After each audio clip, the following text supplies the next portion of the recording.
fallait cumuler mon travail en tant que cadre, directeur pour une boutique de luxe, une marque française. Et en même temps, j'avais cette casquette de coprésident où il fallait que j'organise plein de choses. Et j'étais plus concentré finalement à la fin sur ce qui m'animait le plus et me passionnait aujourd'hui, c'était le sujet Cambodge, la culture, comment je peux la transmettre, comment on peut faire des événements pour rassembler, etc. Dans cette association, on n'avait pas de budget, on n'avait pas de subvention, on n'avait rien, donc j'aurais pas pu me rémunérer. Et la solution pour moi, c'était de gagner ma liberté. Mais comment tu gagnes ta liberté? Eh bien, ça a été l'entrepreneuriat en fait au final. On faisait des événements de manière caritative pendant pas mal d'années, c'est-à-dire que moi je me tuais à faire la logistique, à décharger les camions, à les charger, à aller récolter de l'argent pour essayer d'avoir du budget pour faire l'événement.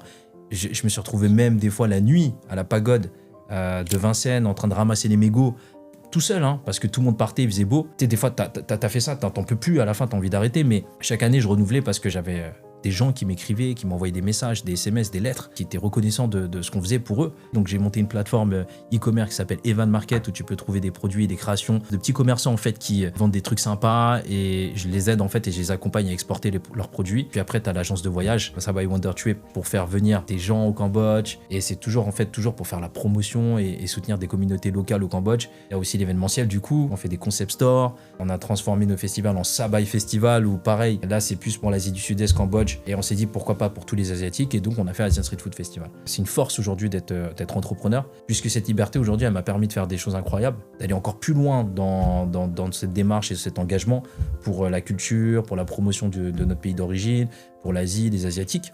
J'ai pu donner par exemple, comme on l'a fait dernièrement, 6 semaines de notre temps pour pouvoir aider des déplacés dans les camps. Et si j'avais pas été entrepreneur, si j'avais été en CDI comme tout le monde, jamais j'aurais pu faire, ou j'aurais dû démissionner comme toi tu l'as fait.